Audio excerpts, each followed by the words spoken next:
we're glad to have you here on Radio Pikine Diaspora. Uh-huh. And we know Joe is a world traveler, is an artist painter, installation artist, and a trained jazz singer. You give me too many talents, people, and it's a pleasure to be on your program. Okay, Joe, as we usually do with our guests over here, we talk about art and culture and the African experience. Uh-huh. And then we know that you are a great artist. You have shown a lot in New York and Kansas City and somewhere else. And we just would like to ask you, how did Joe get involved in the art world? Oh, wow. That is a interesting question. Ibo, I actually decided as a very young boy that I was going to be an artist and an opera singer, not jazz singer, although I do sing jazz. And I was 4 years old in Florida, which is my home state in the U.S. And I just knew that was my calling, so I proceeded to draw daily, just continuously between every other activity in my life. I would just draw and draw and draw. And I felt great satisfaction even as a child, experiencing that artistic energy. So how was it like to grow up in Florida and be and being interested in art as a kid? Oh, God. It was awful. Why? Nobody understood me. I grew up in a very rural environment. I actually began my academic career in a one-room. And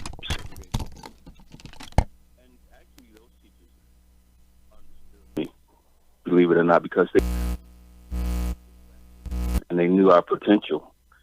But then, and they would encourage me. They would encourage my art. They found me practicing opera to be very, very amusing. But they knew where I could go because they knew Marian Anderson, they knew Paul Robeson, Roland Hayes. However, when we went to the integrated schools, and most of the teachers were white women, I don't think they could see our potential. And so at that point, the support that I did receive in the segregated school kind of dried up because those teachers, I don't think they could identify with the little black kids and the opera singer or a famous painter. You know, they're like, okay, just, you know, you're going to be a janitor when you grow up, right? Yeah. Yeah. So they didn't see the potential. But as far as my family, I come from a family that was very musical. I have some cousins who are very famous musicians, and we just sang. Everybody sang, so that part was okay. It was just the opera piece that was kind of weird to the family, and then the art. That was my private world. You know, nobody needed to know I was drawing all the time. You know. Yeah. You know what I mean, Evil. Yeah, I know. So let's talk about like your career as an opera singer. So how did it take off, and how did you deal with that? Oh, that's interesting.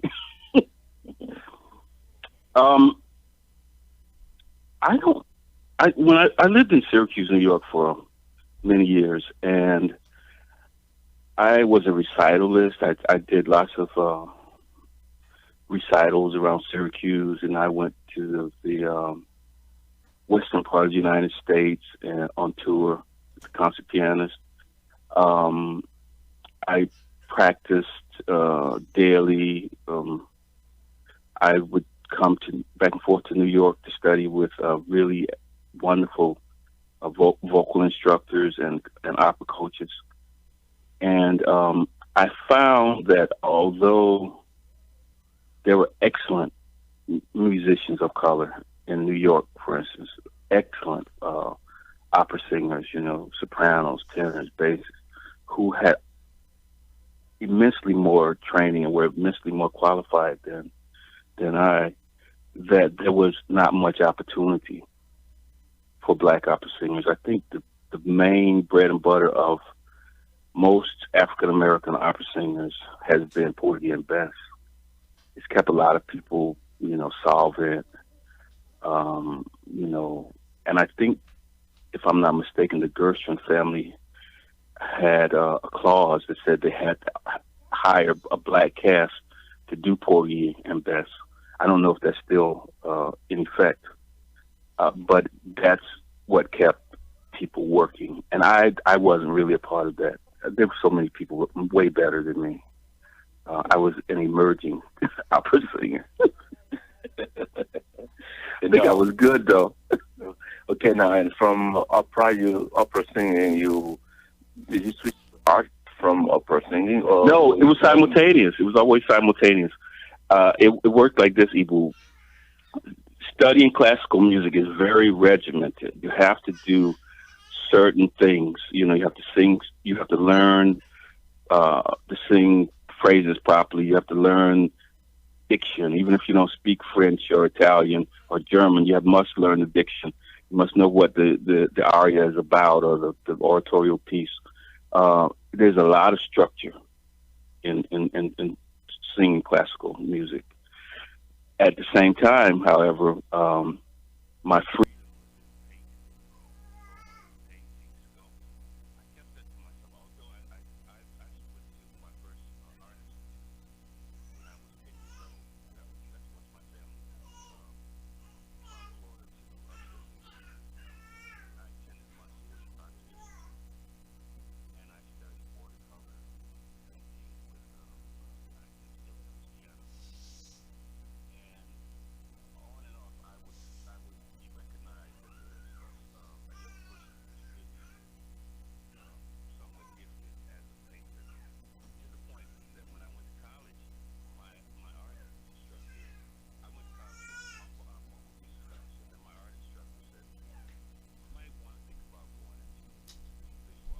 I do that person.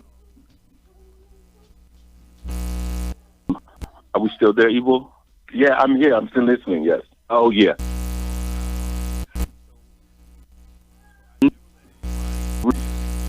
As not with things like really unconventional, and you use like a lot of objects in your art. It's just like a very interesting mixed media. Can we talk about like your connection with the mediums and the objects you use in your art? My connection to the mediums and the objects? Yeah. Sure. I use a lot of newsprint in my work. And that's because I want to document history.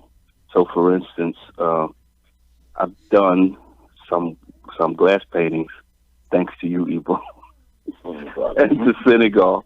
I learned that technique. But I've done some glass painting documenting President Obama's run for the presidency and his election, and his subsequent tenure as president of the United States. And what I would do is paint images of my ancestors, for instance, my maternal grandparents, and my maternal great grandparents, and my grandmother, and such, who were in rural Georgia in the 1920s. And there's one particular painting, one particular photograph that I use as my model. It was a Sunday afternoon. It had to be because they were working other than that. And they were all dressed up, and they were sitting in front of this shack. And, there was a family portrait. So I take that family portrait, and I'll very, cartoonish almost paint them, and very freehand, because it never looks like my family, but it looks like a family from that time period. And then in the back of that, what I will do is I will place significant news articles from the Obama administration and family, and telling a story about what occurred, and then my theme is that my family, who's on the glass from rural 1920s, Georgia in the 1920s, never imagined that a colored man, which is what they would have called him, would become the president of the United States. So the articles telling the story of the colored man being elected,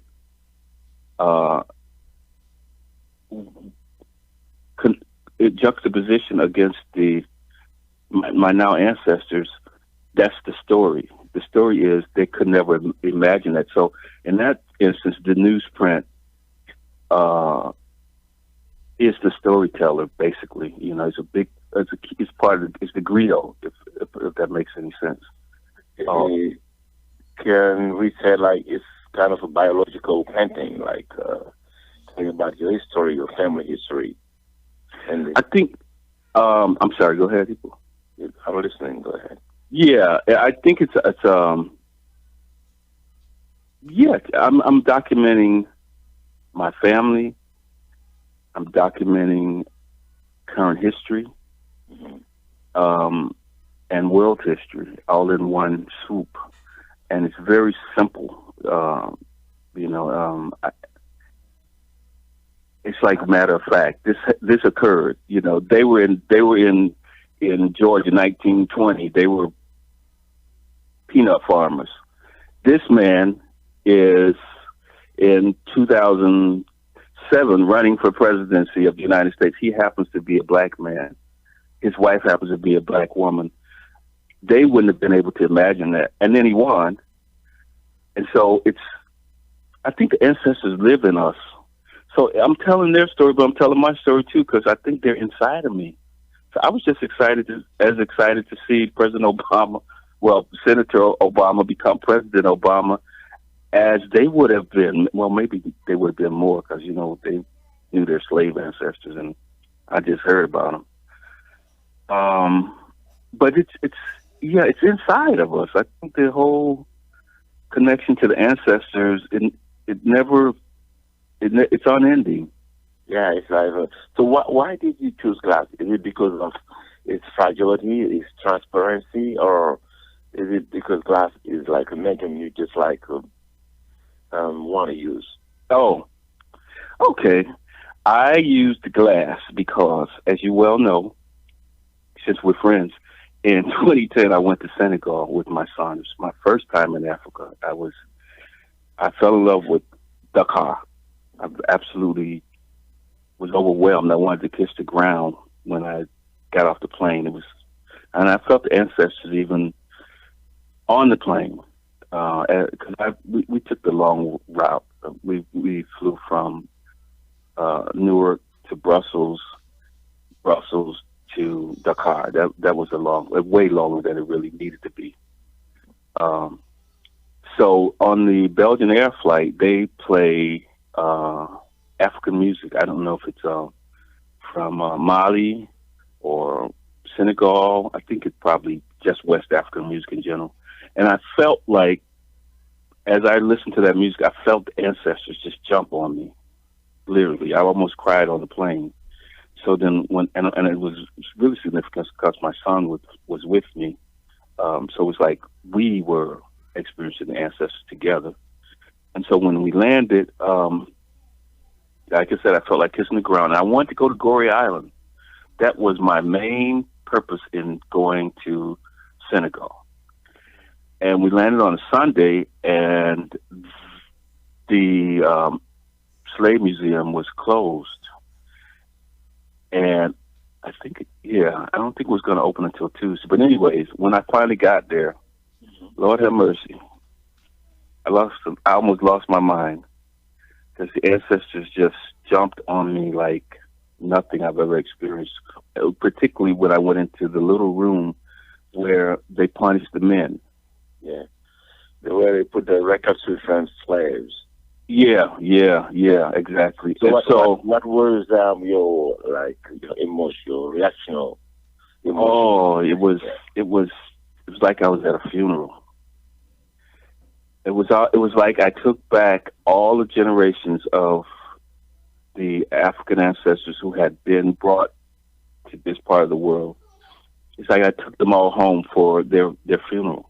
And I took some, and my son took some, and then they were met in the spirit by their family who never got to see them again. And it was just absolutely overwhelming. I felt angry. I felt sad. I felt helpless. It was just so many emotions at once. And then at a point, however, when I was in that little room and I was just crying and all these European people were around, I was like, get the heck out of here. You can't see this. This is not for you.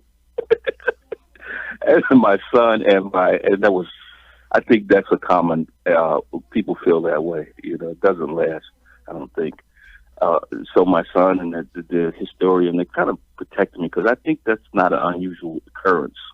Yeah. And so, and how did the African experience change you when you get back to the United States? Okay, all right. So that leads to the glass painting piece. So what happened is when I got home, and Goree Island has all this. Once you leave, that place that they held the ancestors, captive, you walk out and there's all these women. They have shops and they're selling beautiful angles and baubles and fabrics, and you can buy paintings, and it's a beautiful place, So I got home, and all of a sudden I just picked up my canvas and I started drawing. I'm painting the mother energy that I felt there, the earth mother energy. I called it Mama Goree, and they were jet black women. And the babies were lighter skinned babies because those mothers had my grandparents who got blue eyes. Some of them, they look like white people. Some of them. That's because those women were abused, by the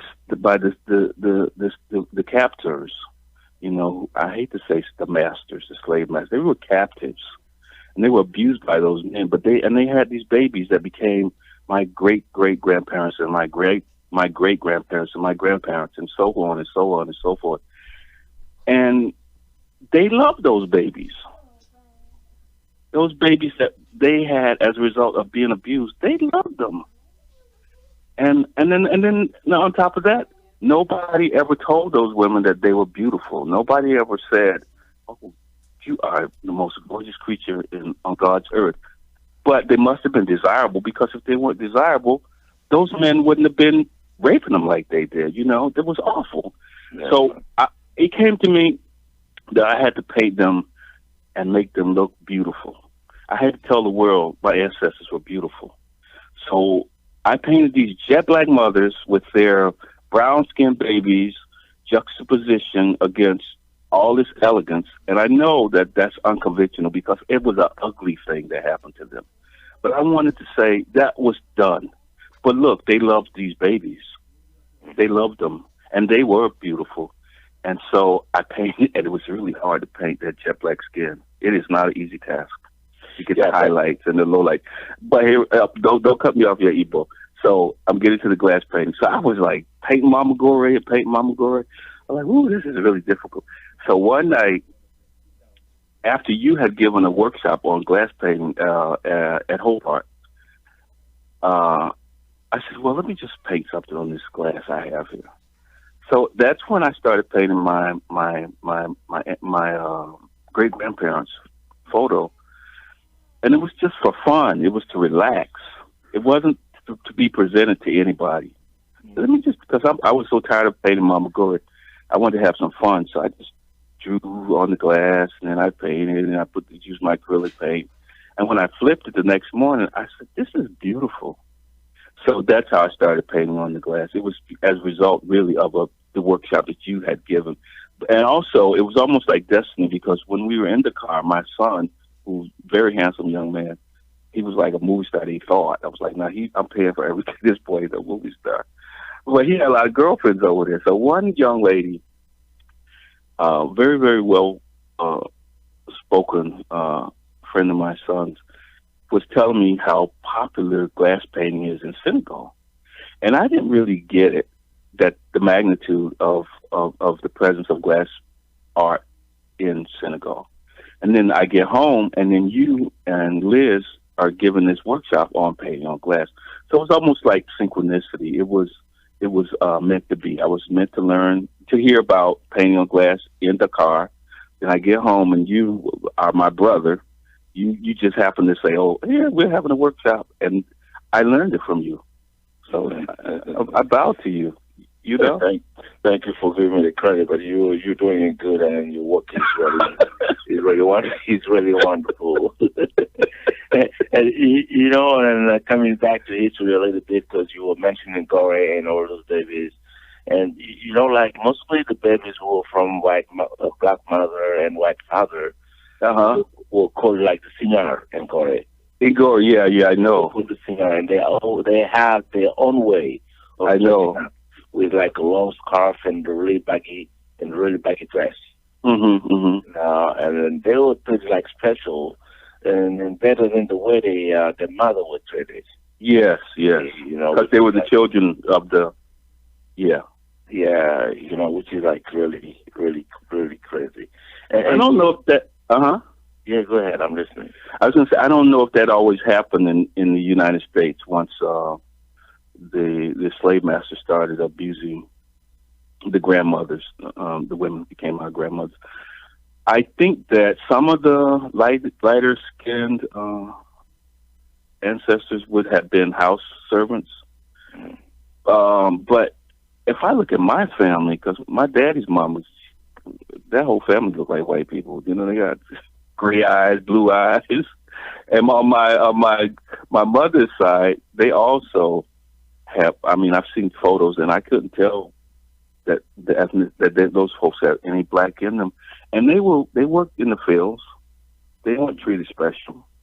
So I don't know that being the master child always translated into extra privilege. I don't. That's something that I'm sure there's lots of research on. Yeah, but it's more than that, because the African continent has all the time been abused physically, economically, and financially. Mm-hmm. You know, I mean, if you look through history and like colonial time, like, Senegal was divided in two parts. Mm-hmm. There was those who were called the subject, and those who were called like the methods or something like that. Okay. The citizens, because those who were living in Gore, Rufisque, Dakar, and Saint Louis were treated like French citizens. Okay. And those who were living in the rural areas were like the subjects. Gotcha. This is how it was divided. It means divide the rule. Class. And you still see that kind of behavior in some Senegalese leaders who think like they're the intellectuals, and they were like really assimilated. They didn't learn any skill, but just like to learn French and behave like French and act like French. These are some of the bad legacies of like colonialism and all the bad views that the African countries have gone through. You know, in fact, Ibu, I was introduced to a whole new concept in Senegal, and that was black people calling other black people racist. That was so weird. My son's friend is Tupla, and she shared with me that people would say that she was racist because she didn't speak Wolof. And I was like, huh? How could a black person be racist against another black person? Because I don't know that we have that concept so much here in the United States. I think black people discriminate against each other because of, social economic stuff, and sometimes because of skin color, the light and dark skin thing. But I had never heard of the thing that one black person called another black person racist. And then that introduced me to the dynamics of, the various groups within the African continent, how they interact with one another. And I don't think African Americans are necessarily aware of that, those dynamics. No, the thing is, like, Africa is a country, it's a very big continent in which, like, over 1,000 languages are spoken. And then each language carries, like, culture, way of living, and way of thinking. And I wouldn't call it, like, racism or racist, but I call it, like, a cultural protection, because some tribes are still, like, trying to protect their culture. They force their kids to speak like their tribal language in their houses. Or some of them, they still like keep up the same culture they had from the real places. They dress likewise, they dress likewise. Because you see, there are a lot of dying cultures in Africa. Right. It's like the small side of Africa. Don't keep like those kind of cultures, cultural values. I think all the African culture is going to vanish. Huh? What did you say? I mean, if they don't keep at the culture is going to vanish. But it's not like they're racist towards all the people. But it's like it's people from different kind of tribes. And each one is trying like to preserve the culture of the tribe. Okay. Yeah, that's what. So you're saying each group has to preserve their cultural identity? Yeah, sure. Because Africa is a variety of voices. Right. Right. There's not like one African country who has a national music or national language. No, exactly. Like the kids in Senegal, like the news are given like in 7 or 12 languages. Yeah. French and then the other local languages. Yeah. I mean, each culture has to be represented. That's a concept that we miss a lot here. A lot of times people say Africa in the United States, or I only know the United States. I don't even know the Caribbean, because although I know we have common ancestry, that's not the culture that I emerged from. So I can't speak on that. But in the United States, a lot of times we say Africa, and we think it's a country, like one homogenous place, which is based on what you're saying and what we all know is fact. It's just inaccurate. It's they don't say Europe is one country. People know Europe is France and Italy and Belgium and Switzerland, and each one is autonomous, and we get that. But when people think Africa, a lot of times they don't understand that whole concept. They don't even allow for the different countries, the different cultures, the different groups in a way that it should be, and it should be honored. And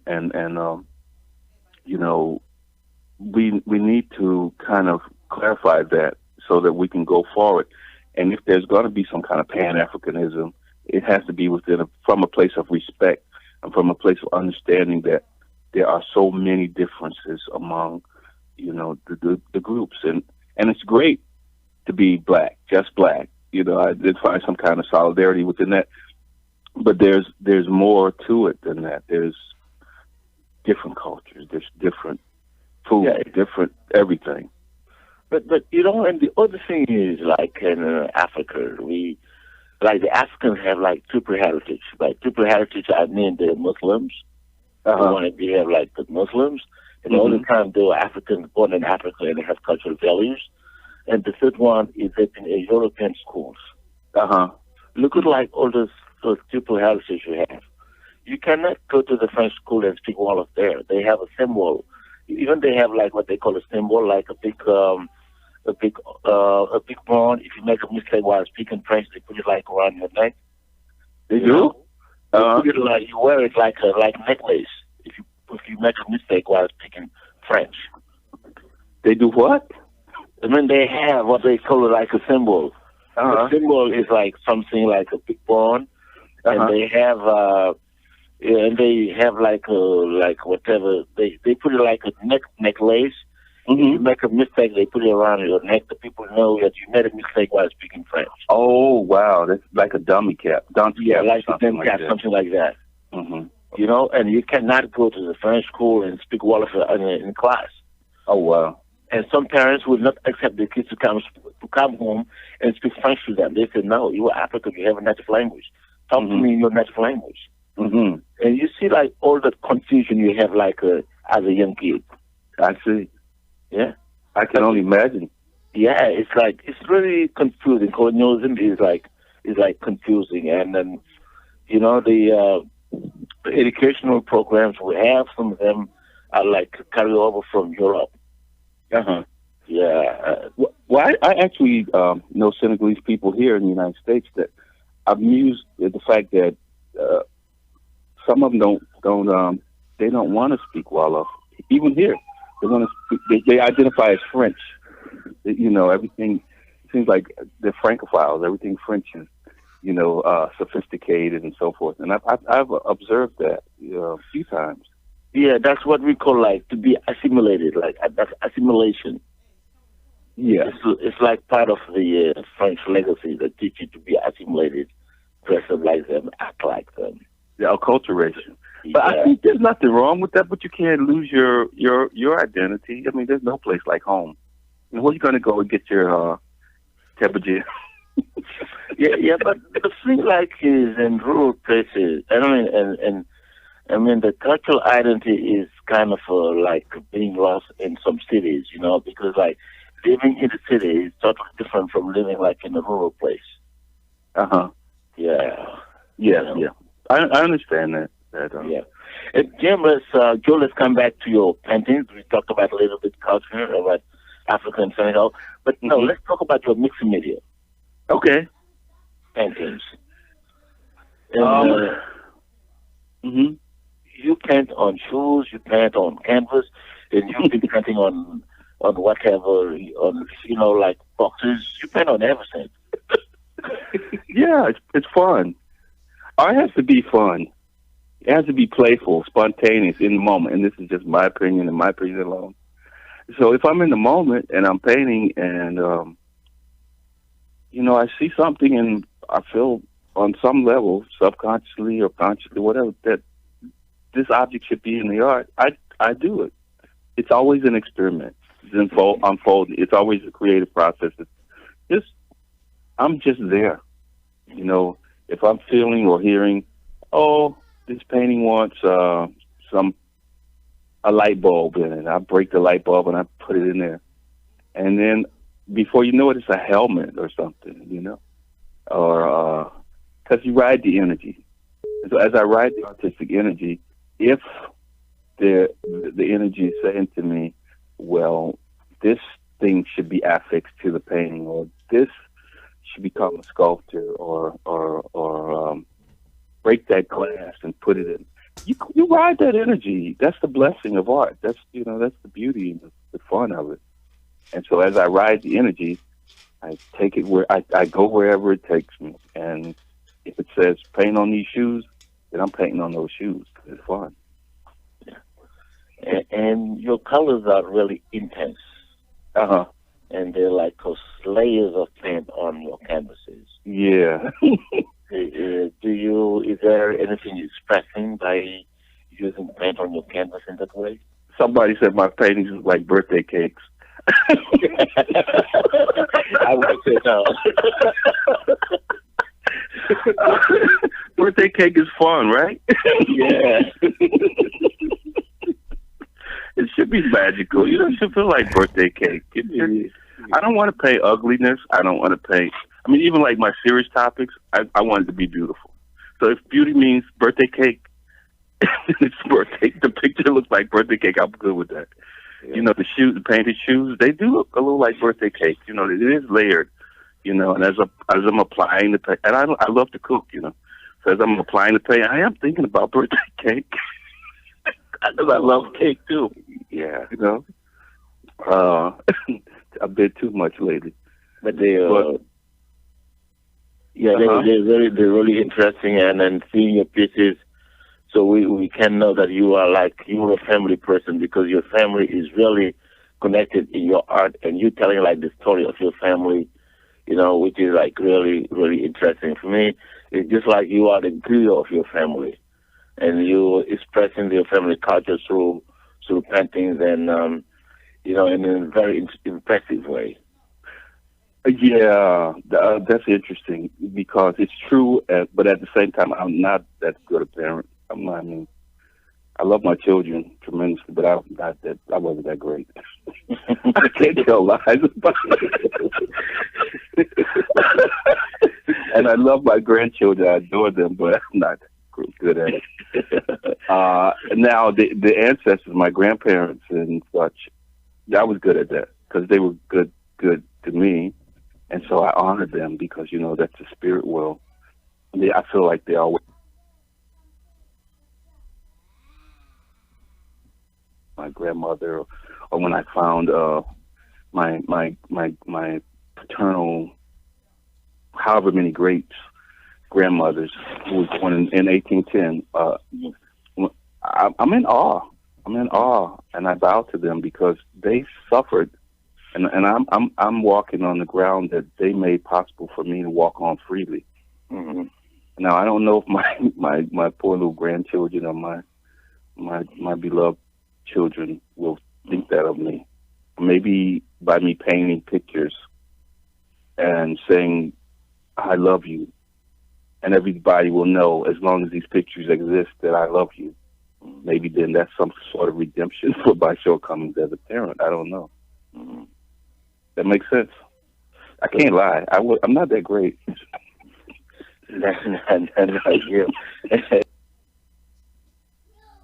Talk about like the African American art around the world. I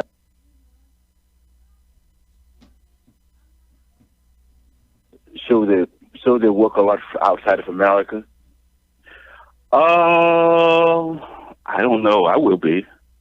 I'm actually going to be participating in an exhibit in the Netherlands. Yeah, 2018 at a major art institute, and that'll be a first for me. I don't know about other painters. You have the usual masters, Bearden and Jacob Lawrence, and there's some really exciting artists on the scene now. I really love the woman who did the sugar. Like the what was her name? The woman looked like Aunt Jemima, or you know what I mean. With that, I don't even want to say Aunt Jemima, but she had they used to the mothers, the enslaved mothers used to have, with the head wrap and so forth. She did that like the Sphinx, I think, or but that was exciting, and she is solely worthy of being all over the world. I don't know who. I'm sorry, I don't remember her name. Her name is in my mind, but I forgot. You remember that exhibit, right? Yeah, I remember. Right. I checked her pieces and a couple of shows. Yeah, that was exciting in New York. Yeah. Yeah. So I hope her work is being exhibited all over the world. But I don't know about. I mean, compared to the percentage of artists, African American artists we see exhibiting like in here in New York somewhere else. I think there's a short percentage of African American artists showing around like the world, like in Europe, in Paris, and something like that. You say you think there's a short percentage of it, a smaller percentage? A smaller percentage, yeah, compared to the other African artists who are in Europe.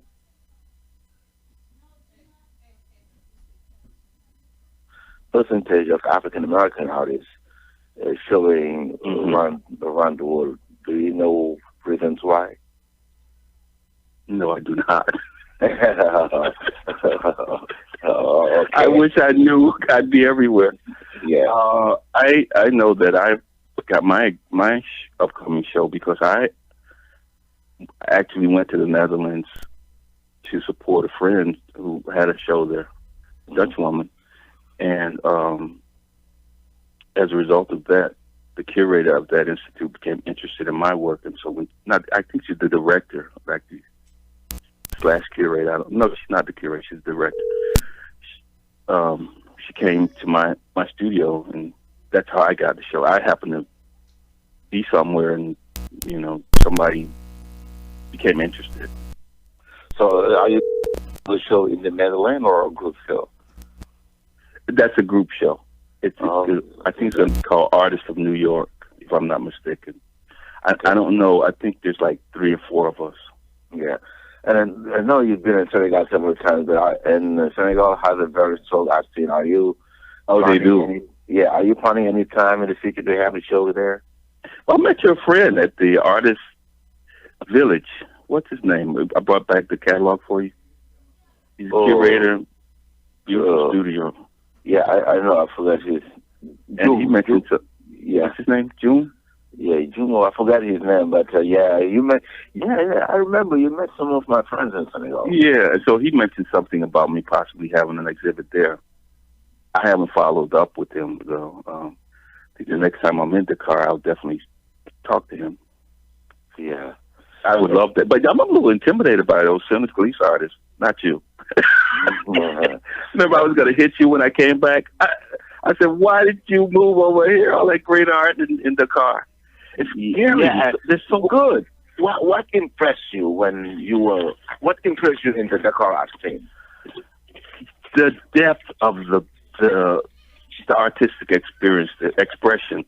You have people who are classically trained, painters and sculptors who, that I like to cuss, so I'm not doing it now. That stuff is just mind blowing. And then you have like this indigenous kind of, rootsy, innate, enabled artists who just paint like from their soul, and you can tell maybe there's not a lot of training, but it's just in your face fabulous. And you have all of this side by side, and everywhere you look, there's a great sculpture, there's a great painter, the colors are vivid, the textures, like there's this. I saw some metal sculptures when I was there last time. This is outside of the car going towards that game park that would just at a roadside stop. It's like stunning. And I'm like, if these people come to the United States, I'm not getting any shows. I'm like, they need to stay in the car. Yeah. I'm teasing. But it's that great. The work is that amazing. I mean, I think of all the places that I've been in Africa, it's such a big continent. I'm going to be impressed over and over as I'm blessed to travel there.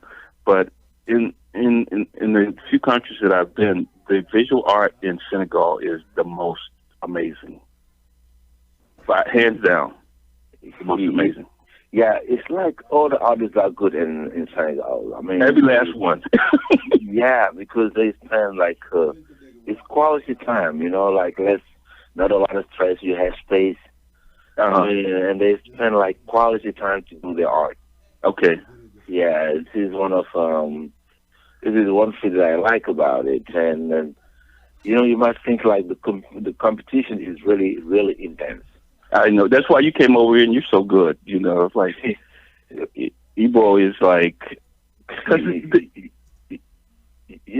then this is what it is about. Now, the thing is, with all those art, with all those competitions, it means there's a overproduction of artists in Senegal. I saw it. Yeah, I see. Yeah. And it's so good that it becomes normal. Mm. And then if the normal is outstanding, then where do you go? Yeah. From there, I interviewed a lady from Morocco. He was saying Senegal is just like an open sky gallery. Mm-hmm. Absolutely. Yeah. Even in the airport, you find this amazing stuff. You're just walking through the airport, getting ready to come home, and you'll see a statue that you're blown away by. The workmanship or the mastery of it. And then you got to have it. It's like, okay, I'm going to put this in my handbag. Mm. And that's just, just everywhere. I saw people painting on rice bags, empty rice bags, and it was fabulous. Yeah. They depend on everything because it is a way of expressing themselves. It's a way of defining with their own words and with their own definition who they are. Mm-hmm. If you have other free times on your hand, and then that you can use it to create, just create, because creativity will help you to get rid of stress, to get rid of negativity. Exactly. Yeah, and that's the main point. And in developing countries, the point is their artists will create, but the government don't support them in that. Mm-hmm. Not a lot of gallery facilities, museum facilities, mm-hmm. which is one of the negative things about the art scene. Yeah. But in spite of that, artists are still creating, and they are exporting their work in other places. Yeah. And then you get these people that visit, like me, Mm-hmm.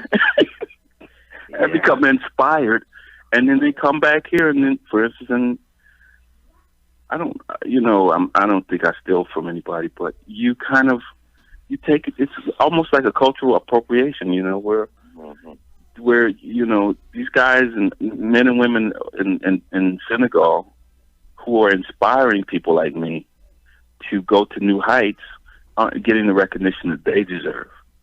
Yeah, worldwide, and that's sad. Yeah, but the thing is, it's kind of appropriation because African culture has been appropriated by a lot of other cultures for years and years and years. But what I usually say is that if African culture is a tree, the roots are in Africa, but the branches are in the diaspora. Yeah, that's what they say about music too, don't they? The music of Mali, for instance, just blows my mind. Abdul Fakour Touré and people like that. I think this is just crazy good music. And I think James Brown or somebody said the same thing about the music. Mm-hmm. Yeah, it's the same. It's an industry that we cannot control. Like art, culture, these are industries that some of the mostly all African countries cannot control the industry. It's not like in America where you have studios and where you have like producers where you control that economy. Ibo, that's a good point. There's a book, and I'm not trying to plug any book or anything, but there's a book, I think it's by Daniel Pink. I think it's called A Whole New something or other. Mm-hmm. But the premise is that the only thing that can't be outsourced is creativity. So, and I think one of his main thesis is like that the MFA, the Masters in Fine Art, is going to be the next power degree, because everything that is sold or purchased has a creative piece. It has to be marketed. You have to create a concept. You need painters. You need the creative people in order to get for any commerce to take place. Yeah. And so the thing that's going on in Senegal, where you have all of this creativity, it's actually more valuable than in today's world than people are giving it credit for. If creativity is a commodity, I mean, even you and I, we're not rich people. Yeah. We turning out some stuff over here. Yeah, it's just like you have a gold mine and you say, wow, that gold mine there is for me, but you don't have any gold in your pocket or in your hand. Yeah. It kind of gives you hope that you have something, but that thing is not already in your hands. Mm-hmm. I think there's a lot of things that is to be done in terms of art, in terms of culture, because the rich African people don't collect art and they don't invest in the arts. They don't? They don't invest. What do they do? A lot of people don't do, except Nigeria. They started doing that, and some East African countries. It's not like here, where you buy art and donate to museums, or like you open museums or cultural places for artists. Yeah. That I actually have had some really wonderful East African and Nigerian patrons throughout my career, and they've kept me fed at times. So you're saying that you don't have that type of sponsorship in Senegal? So the government is doing it like to a certain level. Okay. But not like those who really get the means who should be doing it. Right? So you don't have wealthy patrons there that not that much. You know what I think it's because? I think it's because there's so much good art that it becomes wholesale. It devalues it because it's like when there's so much gold on the market and the price drops. Yeah, it loses its value. Senegal has so much good art that they know that they can just get it anywhere. They don't really have to support Ibu Ndoye or Papa Gore Tal. They don't have to make you guys rich too, because they can go right over here and get the same great stuff, or not the same, but find another great artist who's willing to sell the work for how many? What's the money in Senegal? Safa, CD? Sefa. Yeah. For 5,000 Sefa, why pay you 10,000? 100,000, 20, whatever. You know what I mean? Yeah. I'm scattered when I get excited. Because. Okay, go ahead. No, I'm just gonna emphasize the same point. There's just so much good art. Yeah, and Joe, are you working on anything special right now? Do you have any projects you're working on, or any coming up shows? I'm actually writing right now, doing a lot of actually critique this famous Greek artist, and it's going to be in a retrospective of his art that's being mounted. And I'm writing a lot of, I want to write a book of poetry, so I'm doing that every day. And then, of course, I'm drawing and painting. Mm-hmm. But it's all going on at the same time. Does that make sense? It's kind of yeah, it does. It's just like reading 3 books at the same time. Yeah. 2 books at the same time. It's mostly multitasking, Yeah, and the creative energy is the same no matter who. I mean, however you channel it, it's the same thing. I'm painting a picture. I'm writing a critique of somebody's artwork, or this guy called me a critic. He's like the critic Joe Gilmore, a painter and critic Joe Gilmore. Like, huh? What? Okay, Joe, and you've been really active in the Jersey City and Hoboken art scene. How do you see the Jersey City art scene right now? With our new culture, we have a new art council, right? Yeah, I was at their meeting yesterday. Yeah, I think Jersey City is very artist friendly, and I look forward to the future as an artist here in Jersey City. I think that wonderful things are going to occur, and I hope to be a part of that. I hope you're a part of it, and that we make some money. You know what I mean? Yeah, I hear you. We have made a lot of sales, Yeah. And we are coming to the end of our interview. Maybe a few last words, and we'll close up. I think I should say, get a diff. Get a diff, yeah. Get a diff. And what else? And what else did you learn? Don't challenge me. Don't challenge me. No, I'm not. My wall off is limited.